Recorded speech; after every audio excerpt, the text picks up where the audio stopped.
I opened my eyes to fluorescent lights and the smell of disinfectant, and I knew immediately that I'd been given a second chance. The hospital ceiling, the same water-stained tile above bed 3 in the emergency room. My hands trembled as I lifted them. No prison calluses, no scars from the fights, no cigarette burns from my cellmate. Clean, soft, 35 years old again, not 53. I was back. "Mrs. Chen, you're awake." The nurse smiled, checking my vitals. "You were in a minor car accident, just some bruising. The doctor wants to keep you overnight for observation." "What day is it?" My voice cracked. March 15th. March 15th, 2015. The day that destroyed my life. The day I'd stupidly, desperately, idiotically agreed to take the blame for a hit and run that killed Ambassador Wu's daughter. The day Lin Xiao, my sister-in-law, mowed down a 23-year-old woman in a crosswalk and drove away. The door burst open. I didn't need to look to know who it was. The footsteps were burned into my memory, sharp heels clicking with purpose. "Make Xiu." My mother-in-law, Madame Chen, swept in like a black-clad storm. Behind her, my husband Wei and his sister Lin Xiao, her face blotchy from crying, designer handbag clutched to her chest like a shield. In my first life, I'd thought Xiao looked terrified because she was worried about me. What a fool I'd been. "How are you feeling?" Madame Chen's voice dripped with false concern. She dismissed the nurse with a wave. "We need to speak with our daughter-in-law privately." The nurse hesitated, but the Chen family owned half this hospital. She left. The moment the door closed, Madame Chen's mask dropped. "You're going to tell the police you were driving Xiao's car." There it was, no preamble this time either. I'd forgotten how brazen they were. In my first life, I'd been in shock from the accident. My car had been rear-ended by a delivery truck, nothing serious. But I'd hit my head. I'd been confused, traumatized, and when my husband and his family descended on my hospital room with their demands, I'd been too disoriented to refuse. Not this time. "No," I said. The word hung in the air. Wei blinked. Lin Xiao's mouth fell open. Madame Chen's eyes narrowed to slits. "Excuse me?" I said no. I sat up slowly, every muscle remembering the beatings I'd endured in prison. The women who'd called me child killer. The guards who'd looked the other way. So I wasn't driving Xiao's car. I don't know what happened, but I'm not taking responsibility for something I didn't do. "Makes you?" Wei moved closer, using the gentle voice he'd weaponized against me so many times. "You're confused. The accident, I was rear-ended on Jiangguo Road. I was in my own car. Whatever Xiao did has nothing to do with me." Lin Xiao started crying harder. It was an impressive performance. "How can you be so cruel? I'm your sister." Sister, the word was acid in my mouth. In my first life after I went to Bati prison, Xiao had taken my jewelry, my clothes, moved into my room in the Chen mansion. When I was finally released after 18 years, she'd been living in my house, sleeping with my husband, raising the children I never got to have. "Stop crying, Xiao." Madame Chen's voice was steel. "Makes you don't understand the situation. This afternoon, there was an accident on Hepping Avenue. A young woman was killed. Xiao's car was involved. Then Xiao should speak to the police. The victim was Ambassador Wu's daughter." Madame Chen leaned close. Her perfume, Chanel No. 5, made me want to vomit. In prison, I'd dreamed about drowning in that scent. "Do you understand? Ambassador Wu. His family is demanding blood. The police are looking for the driver." "Then they should find the driver." "The driver was Xiao," Wei exploded. "Are you really so stupid? Xiao made a mistake. She's young. Her career is just starting. She's 32 years old," I said flatly. "Old enough to face consequences." In my first life, this was where they'd played the family card. "You're part of this family now, makes you. We take care of each other. Don't you love your husband? Don't you want to protect the Chen name?" And I, broken and desperate to belong, had agreed. Madame Chen's expression shifted. She pulled a chair close and sat, taking my hand. Her fingers were cold. Makes you, I understand you're scared, but think about this rationally. You were in an accident today. You have injuries. The police will be sympathetic. You can say you were in shock, that you don't remember everything clearly. But I wasn't in that accident. The police don't know that, and we can make it very easy for you. She squeezed my hand, her grip tightening until it hurt. The Chen family takes care of its own. If you do this for Xiao, we'll take care of you. The best lawyers. A reduced sentence. Maybe no prison time at all if we're lucky. And when it's over, you'll want for nothing. Lies. All lies. In my first life, they'd promised me the same thing. 6 months, they'd said. Maybe a year with good behavior. We'll appeal. We'll get you out. I'd served 18 years. Vehicular manslaughter. The prosecutors had been savage. Ambassador Wu had made sure of it, and the Chen family's lawyers had done the bare minimum, more interested in protecting the family name than defending me.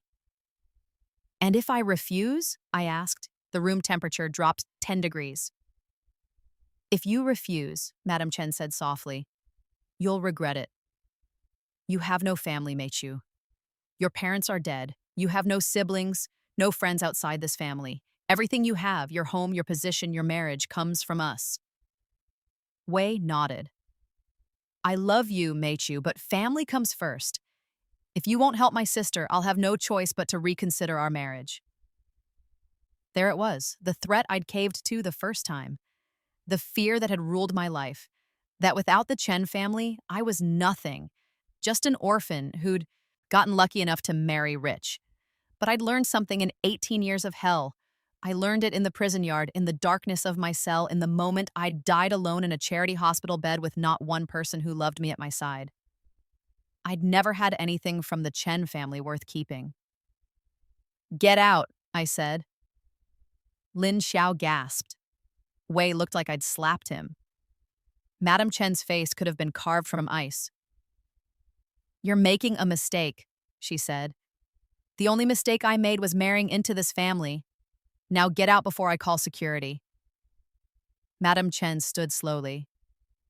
You'll change your mind. When the police start asking questions, when you realize how serious this is, you'll come begging. And we might not be so generous then. They left in a storm of outrage and threats. The moment the door closed, I started shaking. Not from fear, from rage. 18 years. They'd stolen 18 years of my life, and they'd been about to do it again. My phone was in the bag the nurse had left on the side table. I grabbed it with trembling fingers and dialed a number I'd memorized in my first life, waiting in an endless legal aid line. Zhou and Associates, how may I help you? I need to speak with Attorney Zhou Lin. It's urgent. Tell him. I paused. In my first life, I hadn't known about Zhou Lin until years into my sentence, when a fellow inmate had mentioned him. The crusading lawyer who took on powerful families. By then, it was too late. Tell him I have information about the Wu hit-and-run case. There was a sharp intake of breath. One moment. The hold music lasted 15 seconds. This is Zhou Lin. His voice was younger than I remembered, not yet worn down by decades of fighting corruption. Who is this? My name is Chen Meixiu. This afternoon, a hit-and-run on Heping Avenue killed Wu Jingjing. I know who did it, and they're trying to make me take the blame. Silence. Then, I'll be at Beijing Central Hospital in 20 minutes. Don't talk to anyone else, not the police, not your family, no one. He hung up. I sagged back against the pillows, my heart racing. Step one was done. But I knew the Chen family wouldn't give up. They'd be moving pieces on the board right now, spinning their web of influence and money, and carefully purchased favors.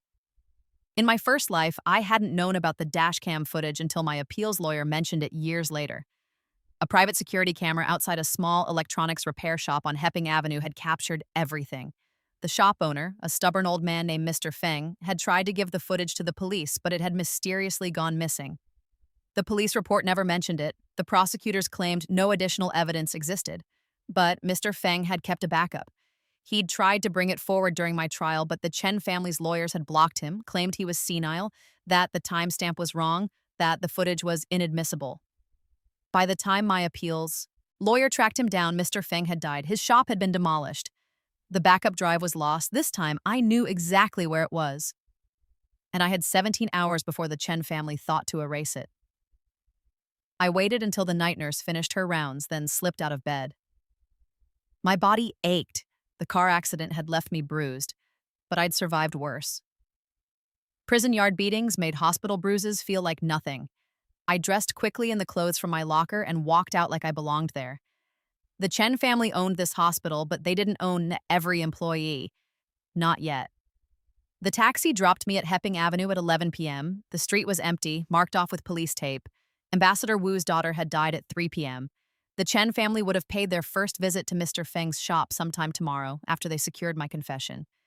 They'd buy the footage for enough money that an old man couldn't refuse, then destroy it. I'd beaten them by 30 hours. Mr. Feng's electronics repair was squeezed between a noodle shop and a convenience store. The lights were off, but I could see a dim glow from the back room. I knocked. Nothing. I knocked harder. "Mr. Feng, please, I need your help." The glow disappeared. Footsteps shuffled closer. "We're closed. Come back tomorrow." "Mr. Feng, my name is Chen Makes You. There was an accident on this street today.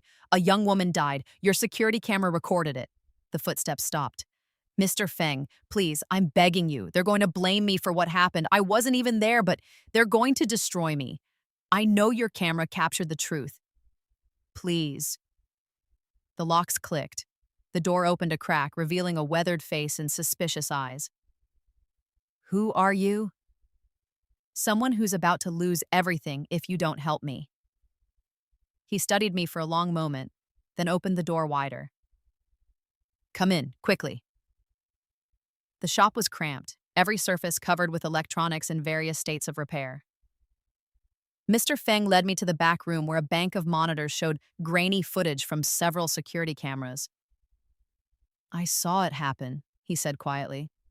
"The car came out of nowhere. The girl didn't have a chance. The driver didn't even slow down. Do you still have the footage?" "The police came this evening, took my statement. I told them about the camera." He shook his head. "They said they'd send someone to collect the recording tomorrow, but I've lived in this city for 70 years. I know how things work. Someone will pay them to lose it, or it'll get corrupted, or it'll disappear into evidence and never be seen again." "Then why are you helping me?" "Because that girl's mother came here." His voice cracked. "Ambassador Wu's wife. She was destroyed. She begged me to give her any information I had. A mother who lost her daughter. I have 2 daughters of my own. I can't—" He wiped his eyes. "I can't let whoever did this get away with it." He pulled out a USB drive from a locked drawer. "This is a copy. The original is still on my hard drive. I was going to give it to the police tomorrow, but if what you're saying is true—" "It is. The driver is my sister-in-law. Her family is forcing me to confess." Mr. Feng's expression hardened. "The Chen family." I blinked. "You know them?" "Everyone knows the Chens. They own half of Beijing." He thrust the USB drive into my hand. "Take this. Use it. And be careful. People like that don't let go easily." "They'll come for you." "Let them come. I'm an old man. What are they going to do, kill me?" He smiled grimly. "I'm not afraid of powerful families. I was born with nothing. I'll die with nothing. But I'll die with my conscience clean." I closed my fingers around the USB drive. It felt like holding sunlight. "Thank you. I'll never forget this. Just get that girl's mother some justice." I left through the back door and caught a taxi to the only place I could think of, a cheap hotel far from the Chen family's sphere of influence. I paid cash, gave a fake name, and locked myself in a room that smelled like cigarette smoke and despair. The USB drive glowed in the lamplight. I hadn't seen the footage in my first life. My appeals lawyer had described it, but the drive was lost before I could watch it myself. Now, sitting on a lumpy mattress in a hotel that charged by the hour, I plugged the drive into my phone with shaking hands. The video was timestamp marked, March 15th, 2015, 3:17 p.m. The angle showed Hepping Avenue from above, a bird's eye view of the crosswalk. People crossing, traffic stopping for the red light, then a black Mercedes driving too fast. It ran the red light, swerved slightly, and slammed directly into a young woman in the crosswalk. Wu Jingjing. I could see her face for just a moment, frozen in shock, before the impact sent her flying. The Mercedes didn't stop, it accelerated away. But in those few seconds of clear footage, I could see three things. One, the license plate. Lin Xiao's vanity plate, X8888, lucky 8 she'd paid extra for. Two, the driver. Lin Xiao's face, visible through the windshield, twisted in panic. Three, the passenger seat. Empty. She was alone. In my first life, Lin Xiao had claimed I was driving, that she was the passenger, that she'd begged me to stop, but I'd panicked and driven away. The police had never questioned it. Why would they? I'd confessed. But the footage proved everything. Xiao was alone, Xiao was driving. Xiao had killed Wu Jingjing and tried to frame me for it. I watched the video 5 more times, memorizing every frame. Then I copied it to my phone, to the cloud, to every storage option I had.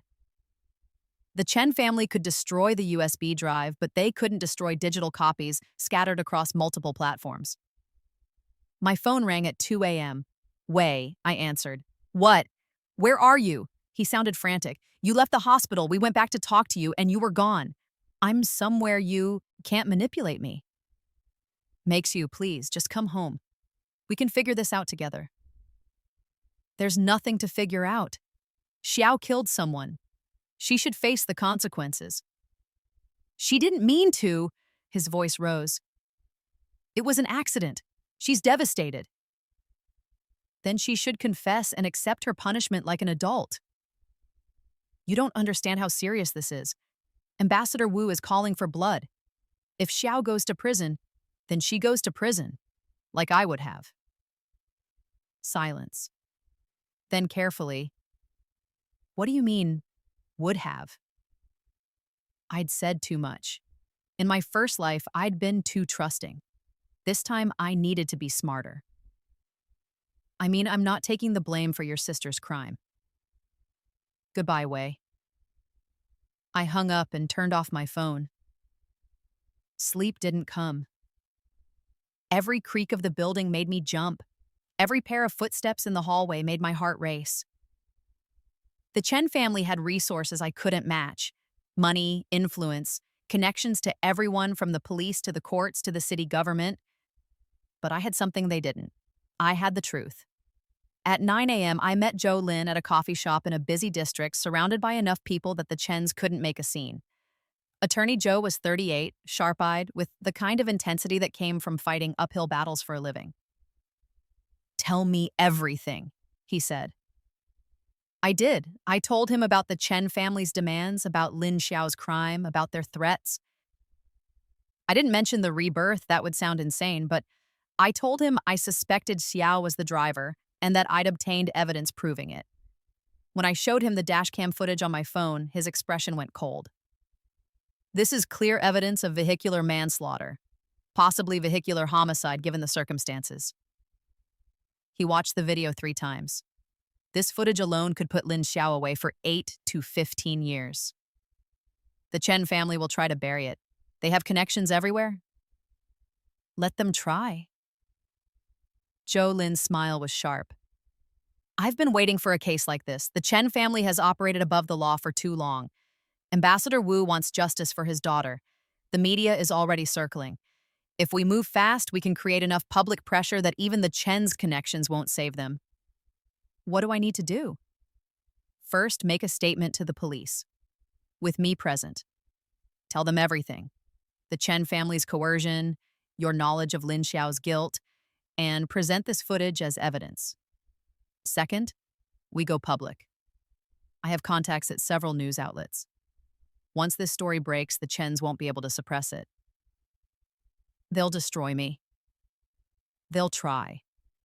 That's why you need to strike first, strike hard, and strike publicly.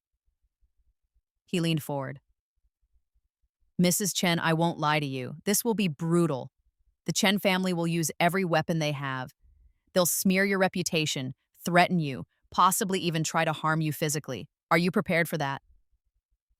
I thought of 18 years in prison, of the women who'd beaten me, of the day I'd been diagnosed with cancer and realized I'd die in a charity ward with no one who loved me, of the guards who'd looked the other way, of the endless, grinding despair.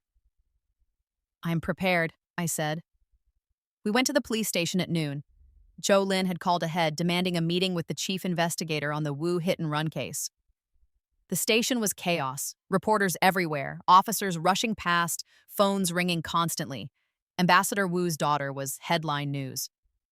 The investigator, Detective Zhang, looked exhausted. Attorney Joe, I don't have time for this. We're trying to, find the driver who killed Wu Jingjing. I know. That's why I'm here. Joe Lin gestured to me. This is Chen Meixiu. She has critical evidence in this case. Detective Jiang's eyes narrowed. Chen? As in the Chen family? I'm married to Chen Wei. His sister, Lin Xiao, is the driver you're looking for. The room went silent. Every officer within earshot stopped what they were doing. Detective Jiang recovered quickly. That's a serious accusation. Do you have evidence? I pulled out my phone and played the dashcam footage. The detective watched in complete silence. When it ended, he replayed it, then again. Where did you get this? From a private security camera on Hepping Avenue, the shop owner, Mr. Feng, provided it to me. Why didn't he give it to the police? He plans to, but I knew the Chen family would try to suppress it, so I obtained a copy first. Detective Zhang's jaw tightened. You're accusing one of Beijing's most powerful families of attempting to obstruct justice. I'm not accusing, I'm stating facts. Yesterday, immediately after my car accident, the Chen family came to my hospital room and demanded I confess to a hit-and-run I didn't commit. They threatened me, tried to coerce me, and made it clear they would destroy my life if I refused. Can you prove that? Joe Lin slid a document across the desk. Hospital security footage from Mrs. Chen's room. I obtained it this morning through legal channels. It shows the Chen family's visit. While there's no audio, you can clearly see the aggressive nature of the interaction. Detective Zhang watched the security footage. Madam Chen leaning close, grabbing my hand. Wei gesturing angrily. Lin Xiao crying theatrically. This doesn't prove coercion, Detective Zhang said slowly, but his tone had changed. He believed me. Combined with the dashcam footage showing Lin Xiao as the driver and Mrs. Chen's testimony about their threats, it establishes a clear pattern of obstruction, Joe Lin said smoothly. Detective, I understand this is politically complicated. The Chen family has significant influence, but Ambassador Wu's daughter is dead. The media is watching. If this footage somehow disappears or gets buried, there will be questions, difficult questions. It was a beautiful trap. Joe Lin had boxed him in. If Detective Jiang ignored the evidence, he'd look corrupt. If he pursued it, he'd be the hero who stood up to a powerful family. I need to verify the footage's authenticity, Detective Jiang said finally, and I'll need to speak with Mr. Feng. Of course, I can provide his contact information. Joe Lin smiled. I trust this will be handled properly. The investigation will follow the evidence wherever it leads. Detective Jiang stood. Mrs. Chen, I'll need you to make a formal statement. Every detail of the Chen family's coercion attempt. I spent the next 3 hours in an interview room recounting everything. Joe Lin sat beside me, interjecting when necessary, ensuring my rights were protected. I told them about the hospital room confrontation, about Madame Chen's threats, about Wei's ultimatum, about Lin Xiao's fake tears. I didn't tell them I'd lived this before, that in another timeline, I'd been weak enough to say yes. By the time we left the station, the sun was setting. Joe Lin walked me to his car. The wheels are in motion. Detective Jiang will bring Lin Xiao in for questioning. Based on the footage, they'll likely arrest her. The Chen family will interfere. Probably, but I'm not waiting for them to regroup. He pulled out his phone. I have a contact at Beijing Evening News. She's been investigating the Chen family for years, but could never make anything stick. This footage, combined with your testimony about witness intimidation, is exactly what she needs. You want to go public now? Before the Chens can spin the narrative, by tomorrow morning this will be headline news. Chen family heiress kills ambassador's daughter, attempts to frame sister-in-law. The public outrage will be overwhelming. They'll come after me. Joe Lynn's expression was grim. They will, which is why you're not going home. I have a safe house. Secure, protected. You'll stay there until this blows over. I wanted to argue, to say I could handle it. But I remembered my first life. The Chen family hadn't just destroyed me legally. They'd isolated me, cut off every support system, made sure I went into prison alone and powerless. This time, I'd be smart. Okay, I said. The safe house was a modest apartment in a working-class neighborhood, the kind of place the Chen family would never think to look. Joe Lynn had used it for other clients fleeing powerful enemies. It had reinforced doors, a security system, and a lawyer named Wang Shu who lived downstairs and served as a combination bodyguard and legal assistant.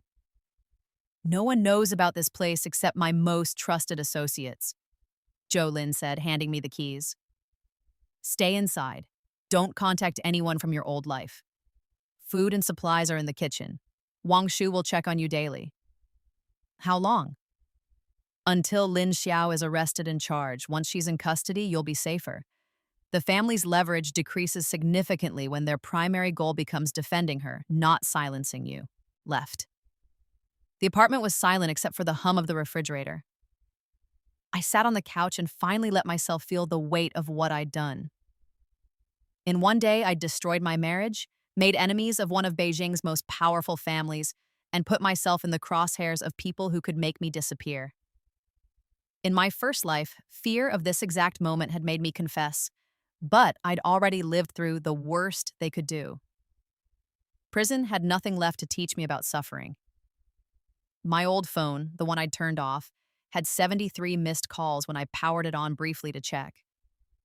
Wei, Madame Chen, Lin Xiao, even Chen Guowei, my father-in-law who usually stayed above the fray.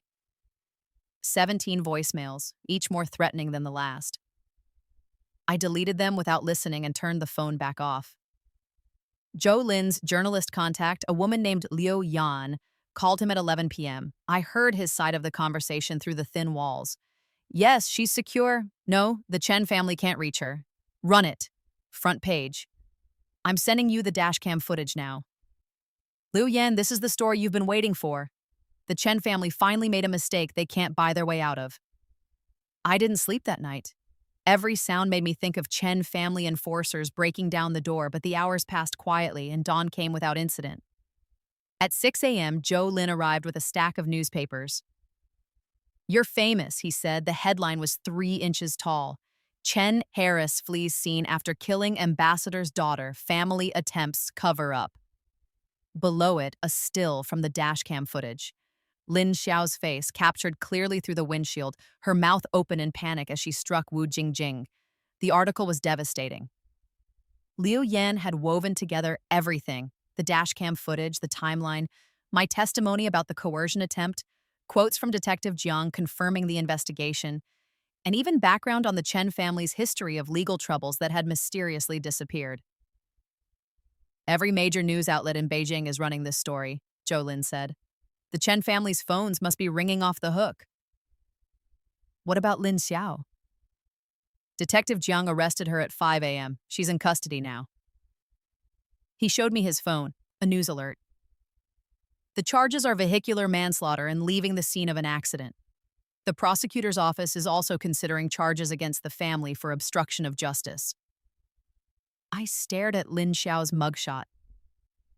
She looked small, frightened, nothing like the confident woman who'd taken over my life in the first timeline. Her expensive hair was disheveled, her makeup was smeared. She looked her age for once, not like the eternal princess the family had raised her to be. Ambassador Wu released a statement this morning, Joe Lin continued. He thanked the police for their diligence and demanded the harshest possible sentence for his daughter's killer. He specifically mentioned the Chen family's attempted cover-up. The pressure is enormous. My phone, the new one Joe Lin had given me, buzzed. A text from an unknown number. You've made a terrible mistake. There are worse things than prison. Withdraw your statement or you'll learn exactly what we're capable of. Joe Lin read it over my shoulder. Screenshot that and send it to me. More evidence of intimidation. He made a note. The Chen family is panicking. They're making sloppy moves. They threatened me. And now it's documented. Keep your phone on. Record everything. Every threat is another nail in their coffin. Over the next 3 days, the story exploded. It dominated every news cycle. Social media was on fire with outrage. The hashtag Justice for Wu Jingjing trended nationwide. People dug up old scandals involving the Chen family, tax evasion allegations that had vanished, assault charges that had been dropped, business deals that smelled like corruption. The Chen family empire started cracking. Chen Guowei held a press conference insisting his daughter was innocent, that the dashcam footage was fabricated, that I was a disgruntled daughter-in-law seeking revenge. But no one believed him. The evidence was too clear. Lin Xiao's bail hearing was a circus. The courtroom was packed with reporters. Ambassador Wu attended, sitting in the front row, his grief visible for everyone to see. The prosecutor argued that Lin Xiao was a flight risk given her family's resources. The defense argued she had strong community ties. The judge set bail at 10 million yuan, an astronomical amount meant to send a message. The Chen family paid it immediately. They got her out, Joe Lin said grimly when he called, but she's under house arrest with an ankle monitor. And the prosecution is building an airtight case. The dashcam footage is damning. What about the obstruction charges? The police are investigating. They've already questioned your mother-in-law and husband. Both denied threatening you, but the hospital security footage contradicts their statements. The prosecutor is considering charges, but they're being cautious. Going after the whole family requires even more evidence. I can testify about the coercion. You will. But right now, the focus is on Lin Xiao. Once she's convicted, the family's credibility will be destroyed. Then we can pursue the rest of them. The death threats started on day 4. My new phone number had somehow leaked. I received dozens of messages daily. Some were Chen family allies. Others were just internet trolls who enjoyed attacking women. The messages ranged from crude insults to detailed descriptions of what they'd do to me if they found me. Wang Shu, the lawyer downstairs, upgraded my security. New locks, a panic button, a direct line to the police. Joe Lin hired a private security firm to watch the building. The Chen family is desperate, he explained. Desperate people do dangerous things. On day 6, someone tried to break into the apartment. I woke to the sound of the door handle rattling. My heart stopped. The clock read 3 a.m. The security system hadn't been triggered. Whoever it was knew how to bypass it. I grabbed my phone and hit the panic button. Downstairs, an alarm blared. The door handle stopped rattling. Footsteps retreated rapidly down the hallway. Wang Shu and 2 security guards reached my door within 90 seconds. They swept the hallway, but the intruder was gone. The only evidence was scratches around the lock where they'd tried to pick it. You can't stay here anymore, Wang Shu said. If they found this place, they can try again. Joe Lin moved me to a hotel that night, a 5-star hotel in the business district, ironically one that the Chen family didn't own. He registered me under a false name, paid cash, and stationed 2 security guards outside my room. The trial is in 3 weeks, Bia-sun, he said. Just hold on until then. 3 weeks felt like an eternity. The media frenzy continued. Every day brought new revelations about the Chen family. Tax documents mysteriously leaked to the press. Former employees came forward with stories of abuse and illegal practices. Business partners suddenly remembered suspicious dealings. It was like watching a dynasty collapse in real time. Chen Guowei held another press conference, this one more desperate. He offered a public apology to Ambassador Wu, promised the family would cooperate fully with the investigation, and announced a 10 million yuan donation to traffic safety initiatives in Wu Jingjing's name. It was too little, too late. Public opinion had turned decisively against them. Wei tried to contact me through Joe Lin. He wanted to meet, to talk, to work things out. Tell him I have nothing to say, I told Joe Lin. He's claiming he didn't know about the coercion attempt, that his mother and sister acted without his knowledge. He was in that hospital room. He threatened our marriage if I didn't confess. I know, I'm just telling you what he's saying publicly.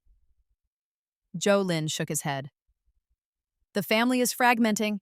Everyone's trying to save themselves. On day 12, Madam Chen tried a different approach. She released a statement through her lawyer. I deeply regret the misunderstanding with my daughter-in-law, Chen Makes You. I was in shock after the accident and may have spoken too harshly. I never intended to coerce her into making false statements. I hope we can reconcile as a family and put this tragedy behind us. It was a masterpiece of manipulation, framing coercion as a misunderstanding, claiming shock as an excuse, calling for family reconciliation while her daughter sat under house arrest for vehicular manslaughter. The public saw through it immediately. Social media tore her apart. Hashtag Madame Chen I say liar trended for 2 days. Women's groups held rallies demanding justice. Legal experts appeared on talk shows discussing the psychology of family coercion and why. Women often took the blame for powerful relatives' crimes. I became a symbol. The daughter-in-law who'd said no, the woman who'd refused to be sacrificed for a powerful family's reputation. It was surreal. In my first life, I'd been vilified as a child killer. In this life, I was a hero. Jolyn showed me the social media posts. Thousands of women sharing their own stories of family coercion, of being pressured to take blame for relatives' mistakes, of being sacrificed for family honor. You've started something bigger than just this case, he said. People are calling for legal reforms to protect vulnerable family members from this kind of intimidation. I thought of all the women who, in my first timeline, had read about my conviction and thought I deserved it. Now they were rallying behind me. The universe was strange. On day 15, Lin Xiao's lawyer approached Zhou Lin with a plea deal. Lin Xiao would plead guilty to vehicular manslaughter and leaving the scene of an accident in exchange for a reduced sentence, 8 years instead of 15. Should I take it? I asked. Zhou Lin considered. It guarantees a conviction. No risk of her getting off on a technicality. 8 years is still substantial, and with her family's fall from grace, she won't get early release. She'll serve the full sentence. What does Ambassador Wu think? He's willing to accept it if it ensures justice is served.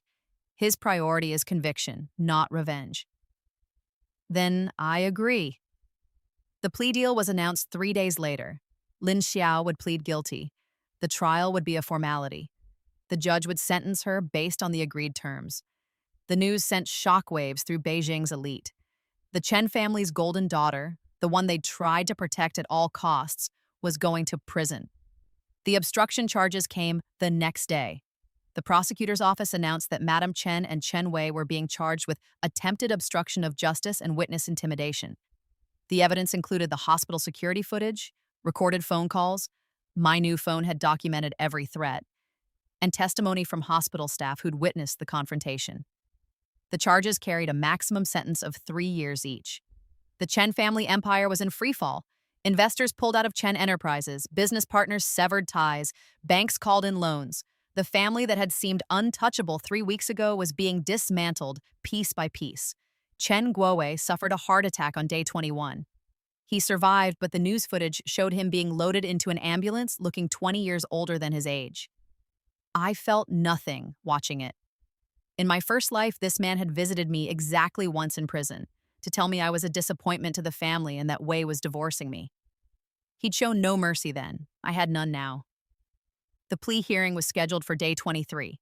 Zhou Lin prepped me the night before. You'll need to give a victim impact. Statement. Tell the judge how the Chen family's actions affected you. This is your chance to speak directly. I'd been preparing that statement for 18 years in my first life. I knew exactly what to say. The courtroom was packed. Every seat filled, reporters lining the walls, cameras everywhere. Ambassador Wu and his wife sat in the front row, her eyes red from crying. Behind them, a sea of supporters, people holding signs demanding justice. The Chen family sat on the opposite side. Madam Chen looked haggard, her expensive clothes hanging loose on a frame that had lost weight. Wei stared straight ahead, his jaw tight. Chen Guowei wasn't there, still recovering from his heart attack. Lin Xiao was brought in wearing prison orange, her hands cuffed. The golden princess was gone. In her place was a frightened woman facing the consequences of her choices. The judge called the proceedings to order. Lin Xiao's lawyer stood and formally entered her guilty plea to vehicular manslaughter and leaving the scene of an accident. "How do you plead?" the judge asked. "Guilty, Your Honor." Lin Xiao's voice was barely a whisper. The prosecutor read the details of the crime into the record. The dashcam footage was played for the court. Wu Jingjing's mother sobbed as she watched her daughter's final moments. Then it was my turn. "The court recognizes Chen Meixiu," the judge said. "You may deliver your victim impact statement." I stood. Every eye in the courtroom was on me. "Your Honor, I'm here today not just as a witness, but as someone who was nearly destroyed by the Chen family's desperate attempt to protect their reputation over human life. When Lin Xiao killed Wu Jingjing, she didn't just take a young woman's future. She took a daughter from her parents, a friend from her friends, a bright light from this world. And instead of accepting responsibility, she and her family tried to force me to take the blame. In that hospital room, they didn't see me as a person. They saw me as a tool, as something expendable. They were willing to destroy my life, to send me to prison for years, to steal my future, all to save their daughter from the consequences of her actions.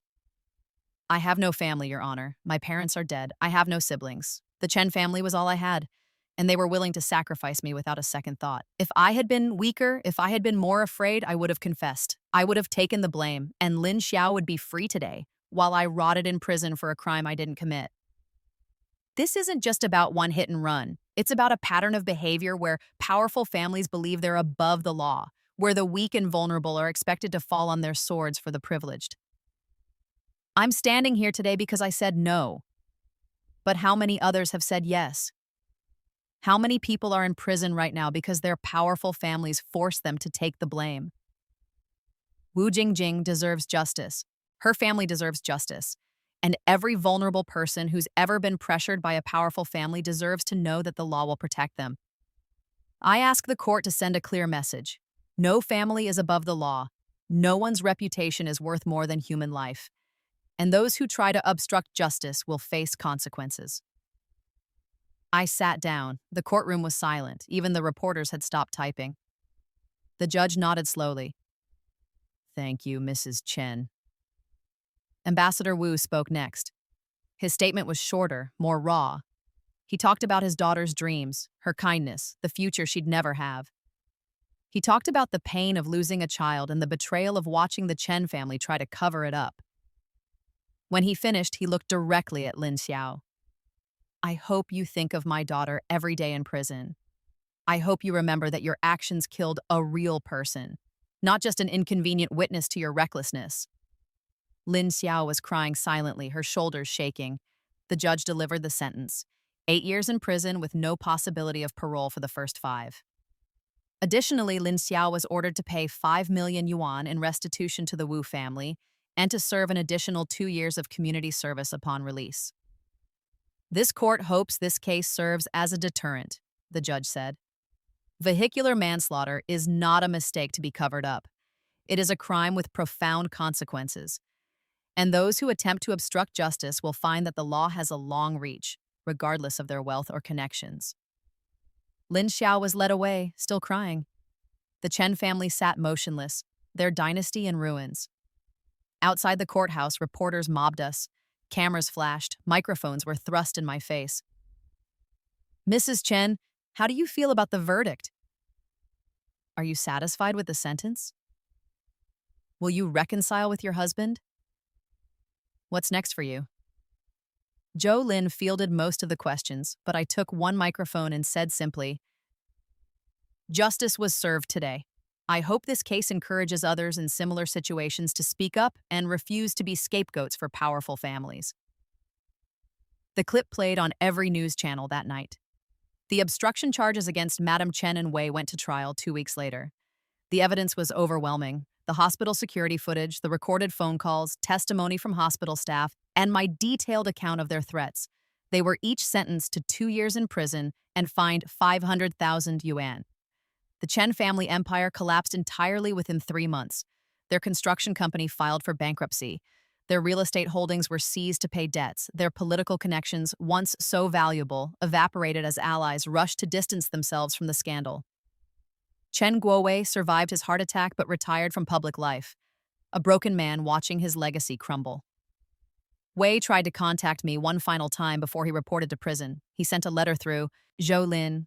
I opened it in the safe house, now empty of security concerns, just a quiet apartment where I was rebuilding my life.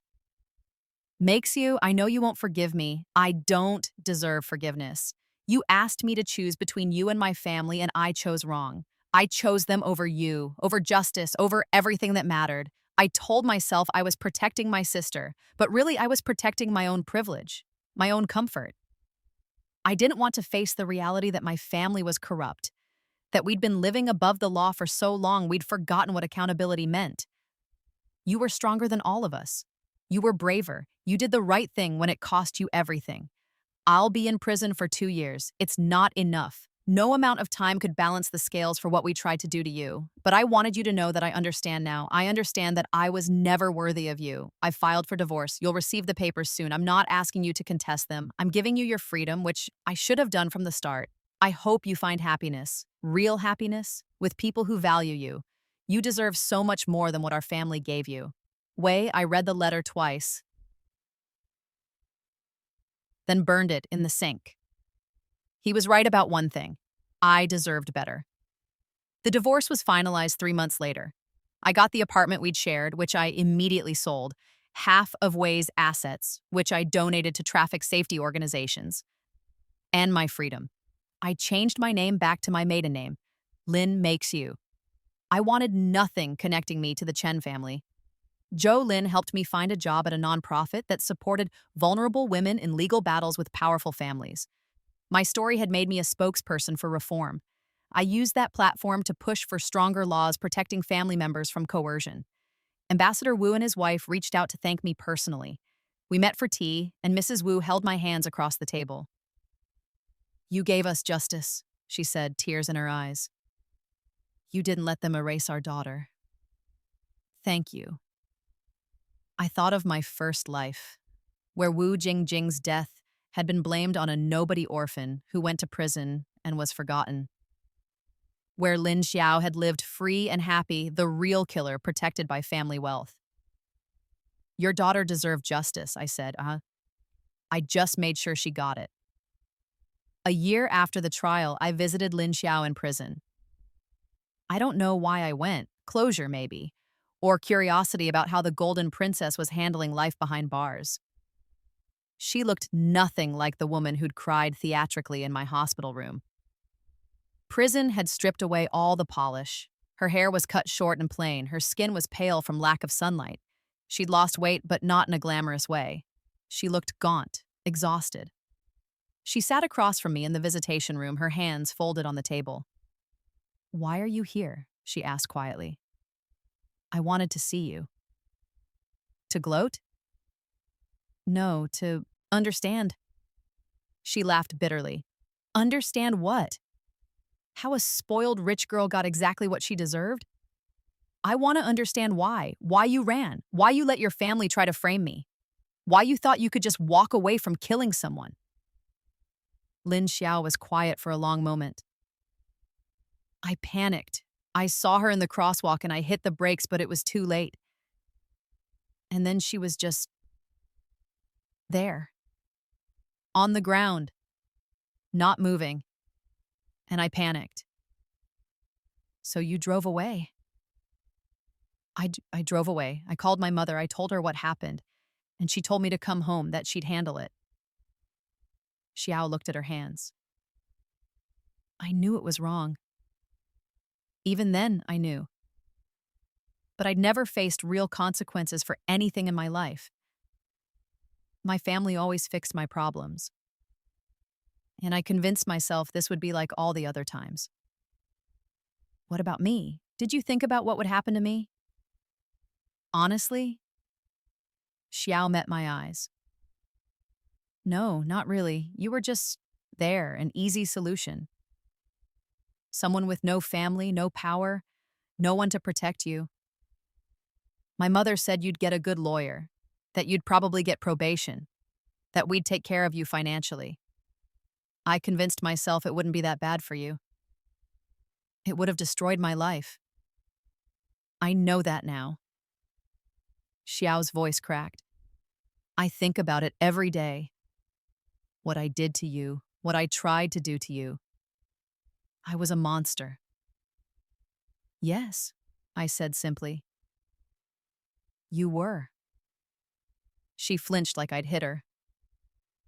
But you're paying for it now, I continued. You have 6.5 years left. What are you going to do with them?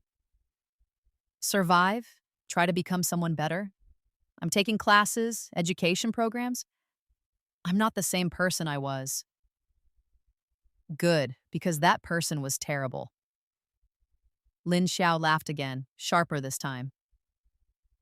You really hate me. I should. You tried to destroy my life to save yourself. I stood to leave. But hating you takes energy I'd rather spend on better things. I just wanted to see you face to face and know that justice was real. That powerful families can't just sacrifice the powerless anymore. Because of you, Xiao said softly. You changed that. You stood up when everyone expected you to fold. I did what anyone should have done. I told the truth. I walked away without looking back. Mr. Feng, the electronics shop owner, became a friend. His testimony had been crucial in confirming the dashcam footage's authenticity, and he'd weathered death threats and intimidation attempts from Chen family allies. We met for tea once a month, two people who'd stood up to power and survived. I'm closing the shop, he told me one afternoon. Retiring. My daughters want me to move south, enjoy my golden years. You earned it. We both did. He smiled. You know, I kept that security camera because my wife always said, oh, Feng, someday that camera will catch something important. Someday it'll matter. She died 5 years ago. I think she'd be happy knowing she was right. She'd be proud of you. She'd be proud of us both. 2 years after the trial, I met someone new. His name was Zhang Kai, a teacher at the elementary school near my office. He was kind, gentle, and knew nothing about powerful families or legal battles. He knew me as Maxiu, the woman who worked at the nonprofit and loved spicy noodles and terrible romance novels. On our 5th date, I told him about the Chen family, about the trial, about everything. He listened without interrupting, then said, You're incredibly brave. I'm not brave, I'm just stubborn. Same thing sometimes. He took my hand. For what it's worth, I'm glad you said no. The world is better with you free in it. 3 years after the trial, the law I'd campaigned for, the Family Coercion Protection Act, passed. It created legal safeguards for family members being pressured to take blame for relatives' crimes, established mandatory investigation protocols when family members confessed to crimes they potentially didn't commit, and increased penalties for family members who engaged in witness intimidation. It was named Wu Jingjing's Law in honor of the young woman whose death had exposed the rot in powerful families. Ambassador Wu invited me to the signing ceremony. We stood together as the premier signed it into law, cameras flashing, knowing that Wu Jingjing's death had led to something meaningful. She would have been proud, Ambassador Wu said quietly. My daughter wanted to be a lawyer. She wanted to help people. In a way, she still is. 5 years after the trial, Lin Xiao was released on parole. I didn't attend her release. I didn't follow her life. I'd moved on. I married Zhang Kai in a small ceremony surrounded by real friends. Zhou Lin, Wang Shu, Mr. Feng and his daughters, Ambassador Wu and his wife, colleagues from work. People who valued me, not for what I could provide or how I could be useful. We bought a small house far from Beijing, far from the Chen family's ruined empire. I still worked for the nonprofit, but remotely now, traveling occasionally to speak about family coercion and legal reform. I had the life I'd been denied in my first timeline. Freedom, love, purpose. On the anniversary of the accident, March 15th, I visited Wu Jingjing's grave every year. I left flowers and told her about the lives that had been changed because of her story, about the women who'd found courage to refuse taking blame for powerful relatives, about the legal reforms that bore her name. Thank you, I whispered to her headstone. You saved me too. 10 years after the trial, I was invited to speak at a legal conference about family coercion cases. The auditorium was packed with lawyers, judges, advocates. I told my story again, as I had hundreds of times, but it never got easier. During the Q&A, a young woman stood up. She couldn't have been more than 25. Ms. Lin, I just want to say thank you. 5 years ago, my boyfriend's family tried to make me confess to a crime his brother committed. I was terrified, but I remembered your case. I remembered that you said no, so I said no too. And because of Wu Jingjing's law, the police actually investigated instead of just accepting my confession. They found the truth. I didn't go to prison. She was crying. You saved my life. I just wanted you to know that. I stepped down from the podium and hugged her. You saved your own life. You were brave enough to say no. Because you showed me how. That night, lying in bed next to Zhang Kai, I thought about my first life. About dying alone in a charity hospital bed with nothing and no one. About the 18 years of hell, the suffering, the despair. And I thought about this life. About justice served. About laws changed. About women saved. About love found. The rebirth had given me a second chance, but I'd seized it. I'd fought for it. I'd refused to be a victim twice. You're thinking about it again, Zhang Kai murmured sleepily, pulling me closer. How can you tell? You get this look, like you're somewhere else. I'm right here, I said, and meant it. I was here, alive, free, victorious. The Chen family had tried to sacrifice me to save their golden daughter. They'd thought I was weak, disposable, easy to manipulate. They'd learned differently. Lin Xiao served 8 years in prison. Her family empire was destroyed. Her mother and brother served their sentences. Her father died a broken man. Everything they'd built on corruption and privilege had crumbled to dust. And me, the powerless orphan they'd tried to destroy? I'd built a new life from nothing. I'd changed laws. I'd helped countless women. I'd found love and purpose and peace. I won.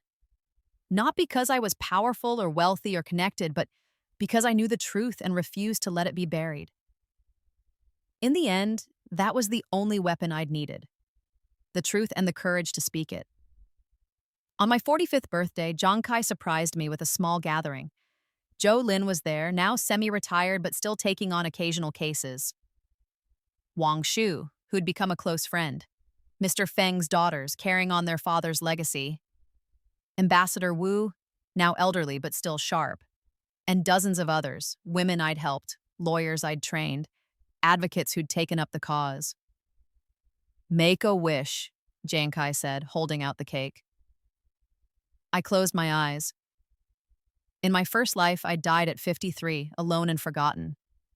In this life, I was surrounded by love at 45, with decades ahead of me. I didn't need to wish for anything. I already had everything I'd fought for. I blew out the candles, and everyone cheered. Later, standing on our balcony watching the sunset, I thought about the dashcam footage one more time. That small backup drive that had held the truth. Mr. Feng's stubborn refusal to let it disappear, the chain of events that had led from one old man's sense of justice to laws that protected thousands. In my first life, that footage had been destroyed. The truth had been buried. Evil had won, but this time, the truth had surfaced. Justice had prevailed, and I, the orphan, the outsider, the one they'd thought they could sacrifice, I had won. Not just for me, for Wu Jingjing, for Mr. Feng, for every woman who'd ever been pressured to take the fall for a powerful family's crimes. I'd won for all of us. And that victory, hard-fought and dearly bought, was sweeter than anything the Chen family's wealth could have ever purchased. I smiled at the setting sun, at my husband humming in the kitchen, at the life I'd clawed back from the ashes of my first one. They'd tried to make me take the blame. Instead, I'd made them face the consequences. And I'd do it again in a heartbeat.